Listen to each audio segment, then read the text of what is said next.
ओम नमः शिवाय। दोस्तों, आपका हमारे चैनल पर स्वागत है। आज के इस कार्यक्रम में हम आपको जानकारी देने वाले हैं ग्रहों के सेनापति मंगल ग्रह 27 अक्टूबर 2025 को तुला राशि से निकलकर अपनी स्वयं की राशि वृश्चिक राशि में प्रवेश करेंगे और यहां पर आगामी 7 दिसंबर 2025 तक गोचर करने वाले हैं। तो मंगल के इस राशि परिवर्तन का प्रभाव वृश्चिक राशि वालों पर किस प्रकार से पड़ने वाला है। देखिए वृश्चिक राशि वालों, यह वीडियो आपके लिए बहुत ही महत्वपूर्ण और खास रहने वाला है, क्योंकि मंगल ग्रह 1 नवंबर 2025 से लेकर और 7 दिसंबर 2025 तक सूर्य के प्रभाव के कारण आप ही की राशि में अस्त हो जाएंगे। तो मंगल के इस परिवर्तन और अस्त होने का प्रभाव आपके जीवन में किस प्रकार से पड़ेगा, आइए जानते हैं। लेकिन उससे पहले ये समझ लेते हैं कि अस्त ग्रह क्या होते हैं। तो देखिए, जब भी कोई ग्रह सूर्य के अत्यधिक निकट आ जाता है तो सूर्य के प्रभाव के कारण वह बलहीन हो जाता है, यानी कि अपनी ऊर्जा को खो देता है। वह अपनी जो ताकत होती है फल प्रदान करने की, उसमें कमी आ जाती है। तो ऐसी स्थिति में मंगल ग्रह जब भी सूर्य से 17 डिग्री या उससे कम के अंतर में आ जाते हैं तो ये अस्त हो जाते हैं। तो वृश्चिक राशि वालों, आइए जानते हैं कि मंगल का यह गोचर आपके लिए कैसा रहने वाला है। देखिए, वृश्चिक राशि के यदि आप जातक या जातिका हैं तो मंगल आप ही के राशि के स्वामी बनते हैं। मंगल आपके प्रथम भाव और छठे भाव के स्वामी होकर प्रथम भाव से गोचर करेंगे, जहां पर 16 नवंबर 2025 से लेकर 7 दिसंबर 2025 तक सूर्य के साथ युति करेंगे और इसी समय अवधि के दौरान आपके लाभ भाव के स्वामी बुध ग्रह की भी युति कुछ समय के लिए यहां पर रहने वाली है। तो देखिए, मंगल का यह जो गोचर है, जब ये प्रथम भाव में आ रहे हैं, सूर्य की स्थिति भी आपके लिए बेहतर हो जाएगी 16 नवंबर से। साथ ही देवगुरु बृहस्पति उच्चस्थ होकर और उनकी 5वीं दृष्टि आपके प्रथम भाव पर पड़ने वाली है। तो यह गोचर हम अच्छा कह सकते हैं, क्योंकि बृहस्पति की दृष्टि पड़ रही है, इसलिए मंगल का बहुत ज्यादा नेगेटिव प्रभाव आपको देखने को नहीं मिलेगा। हालांकि 27 अक्टूबर के बाद से लेकर अगर देखा जाए तो 1 नवंबर तक, यानी 3-4 दिन तक आत्मविश्वास में आपकी वृद्धि रहेगी। एनर्जी आपकी बहुत अच्छी रहने वाली है, साथ ही कॉन्फिडेंस के साथ में आप आगे बढ़ने वाले हैं। लेकिन 1 नवंबर से 16 नवंबर तक थोड़ा सा आत्मविश्वास में कमी, एनर्जी की कमी आप महसूस करते नजर आएंगे। फिर 16 दिसंबर के बाद से लेके और 7 दिसंबर तक का जो टाइम होगा, यह टाइम आपके जीवन में शुभता प्रदान करने वाला होगा। अच्छी स्थितियों के साथ में आप आगे बढ़ेंगे। तो ओवरऑल अगर इस गोचर के प्रभाव को हम देखते हैं तो 1 नवंबर से लेके 16 नवंबर तक थोड़ा सा आप अपने कॉन्फिडेंस में कमी महसूस करेंगे और एनर्जी में कमी महसूस करेंगे। क्या कुछ बहुत निगेटिव होगा?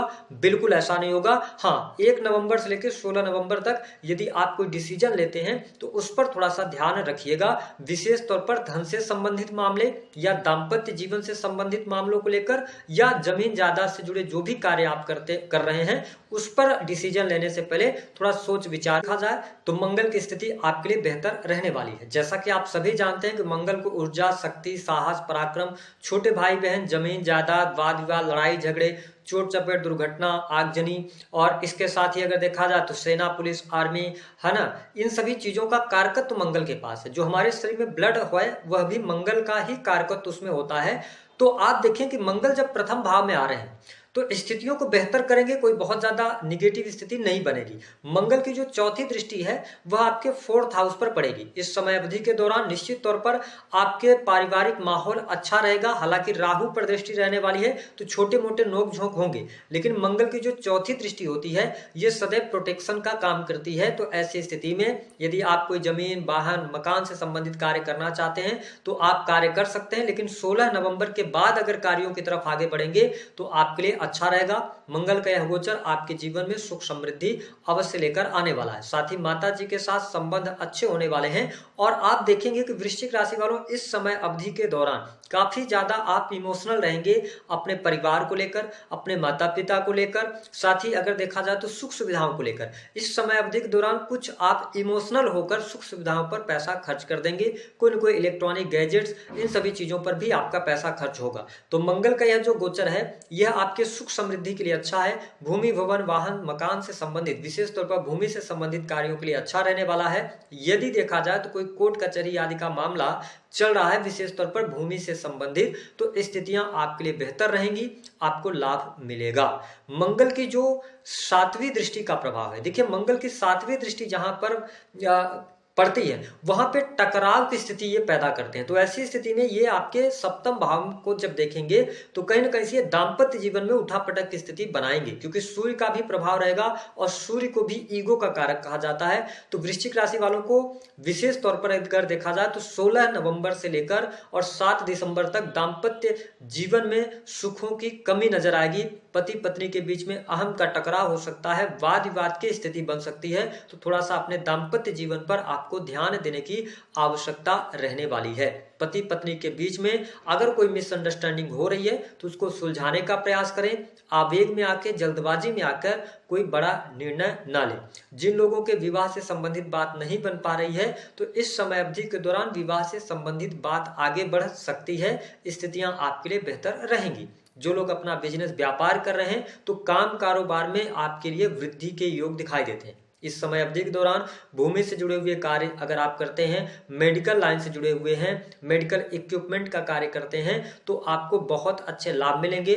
जो प्रॉपर्टी डीलर्स हैं, रियल एस्टेट के बिजनेस से जुड़े हैं तो मंगल की इस गोचर अवधि के दौरान आपको बहुत अच्छे लाभ की आप उम्मीद कर सकते हैं। हालांकि इस समय अवधि के दौरान यदि आप किसी भी प्रकार के पार्टनरशिप की तरफ आगे बढ़ना चाहते हैं तो पार्टनरशिप करने से आपको बचने की आवश्यकता रहेगी। इंडिविजुअल कोई बिजनेस व्यापार है उसमें तरक्की के मार्ग निश्चित तौर पर आपको देखने को मिलेंगे, अवसर मिलेंगे और आपके कार्यों में वृद्धि भी होती नजर आ रही है। साथ ही मंगल की जो दृष्टि का प्रभाव है, आप देखें मंगल की जो 8वीं दृष्टि है वह मिथुन राशि पर पड़ने वाली है। अष्टम भाव में जब मंगल की दृष्टि पड़ेगी तो ये कहीं ना कहीं से डिस्ट्रॉयर का काम करती है। तो मैं आपके लिए यही कहूंगा कि जो लोग अकल्ट, एस्ट्रोलॉजी, ज्योतिष, तंत्र मंत्र इन सभी चीजों से जुड़े हैं, लाभ निश्चित तौर पर मिलेगा। आपकी एनर्जी 8th हाउस पर रहेगी। रिसर्च के फील्ड से जुड़े हुए हैं, किसी भी प्रकार के फिनांस के सेक्टर से जुड़े हैं जो कि विशेष तौर पर पॉलिसी मेकिंग या इसके अतिरिक्त फाइनेंस के सेक्टर से जुड़े हुए हैं, इंश्योरेंस के सेक्टर से जुड़े हुए हैं, तो यह समय आपके लिए अनुकूल रहने वाला है। साथ ही वृश्चिक राशि वालों के लिए मंगल का यह गोचर सुख साधन बढ़ाने वाला होगा। वही प्रेम संबंध के मामलों के लिए समय अच्छा रहने वाला है। जो स्टूडेंट हैं, विद्यार्थी हैं, उनकी पढ़ाई लिखाई के लिए भी यह गोचर अच्छा रहेगा। हालांकि मैंने बताया कि 27 अक्टूबर से लेकर 1 नवंबर तक आत्मविश्वास में वृद्धि, एनर्जी लेवल आपका अच्छा है, लेकिन 1 नवंबर से लेकर 16 नवंबर तक स्टूडेंट विद्यार्थियों को मनचाही सफलता प्राप्त करने के लिए थोड़ा सा ज्यादा एफर्ट्स डालने पड़ सकते हैं। स्थिति थोड़ी सी विपरीत हो सकती है। वही नौकरी पेशा जीवन की यदि बात करते हैं तो नौकरी पेशा जीवन में अगर आप सरकारी क्षेत्र से जुड़े हुए हैं और काफी लंबे समय से आपका प्रमोशन वगैरह अटका हुआ है तो 16 नवंबर से लेकर और 7 दिसंबर के मध्य में पद प्रतिष्ठा आपकी बढ़ेगी, वरिष्ठ अधिकारियों का सहयोग मिलेगा, करियर में ऊंचाइयों को आप हासिल करते नजर आएंगे। जो लोग सेना, police, army, electrical field, engineering के फील्ड से जुड़े हैं उनको भी प्रमोशन के योग इस समय अवधि के दौरान दिखाई देते हैं। प्राइवेट सेक्टर से जुड़े जातकों के लिए समय अनुकूल रहने वाला है, लेकिन कई बार ऐसी परिस्थितियां बनेंगी आपके साथ में कि आप नौकरी जिस नौकरी में है उससे संतुष्ट नहीं रहेंगे या कार्यस्थल पर आपका मन नहीं लगेगा। तो ये ध्यान दें कि वृश्चिक राशि वालों इस समय अवधि के दौरान जिस भी कार्य व्यवसाय में आप हैं उसमें आप परिवर्तन करने से बचें, क्योंकि मंगल अस्त रहेंगे। तो जब मंगल जैसा ग्रह अस्त होता है तो यह आपकी डिसीजंस को खराब कर देते हैं और आपको धन हानि का योग बना देते हैं। तो मैं यही कहूंगा कि समय अवधि के दौरान शेयर मार्केट, जुआ, सट्टा, लॉटरी इन सभी चीजों में अगर आप पैसा लगाते हैं तो सोच समझ कर लगाएं, क्योंकि मंगल अस्त रहेंगे तो कहीं ना कहीं से आपके डिसीजंस बैठ जा सकते हैं। हालांकि अगर इसके अतिरिक्त देखा जाए संतान की स्थिति बेहतर दिखाई दे रही है। संतान को लेकर गुड न्यूज आपके लिए प्राप्त होती नजर आएगी। जो लोग किसी भी प्रकार के कंसल्टेंसी का काम करते हैं या एंटरटेनमेंट के क्षेत्र से जुड़े हैं और पर्दे के पीछे रहकर काम करते हैं, क्रिएटिव फील्ड से जुड़े हैं, उनके लिए मंगल का यह गोचर अच्छा रहने वाला है। सेना, पुलिस, आर्मी से जुड़े जातकों को भी अच्छा खासा लाभ जरूर मिलेगा, लेकिन थोड़ा सा आपको पेशेंस इस समय अवधि के दौरान बनाए रखने की आवश्यकता रहने वाली है। छोटे भाई बहनों से संबंध आपके अच्छे रहने वाले हैं। Sales, media, marketing, creative field से जुड़े जातकों को लाभ मिलेगा।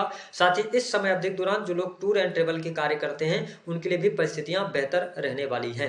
आपके साहस और पराक्रम में वृद्धि अवश्य देखने को मिलेगी और इसी मंगल के गोचर अवधि के दौरान आप देख पाएंगे कि आपके प्रथम और 6 के स्वामी हैं, तो आपको लोन लेने से बचना चाहिए। यदि आप बहुत बड़ा लोन लेंगे तो कहीं ना कहीं से आप अपने लिए प्रॉब्लम क्रिएट करेंगे। तो बहुत ज्यादा कैलकुलेट होकर और फिर लोन वगैरह की तरफ आप आगे बढ़ेंगे तो आपके लिए अच्छा रहेगा। वरिष्ठ लोगों का सहयोग आपके जीवन में मिलेगा।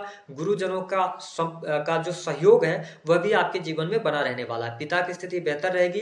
धार्मिक यात्रा और धर्म कर्म के कार्य भी इस समय अवधि के दौरान आप करते नजर आएंगे। तो मंगल का गोचर और अस्त काल को लेकर जितना डराया जा रहा है, जितना निगेटिव बताया जा रहा है, उतना है नहीं। आप पॉजिटिविटी के साथ में आगे बढ़िए।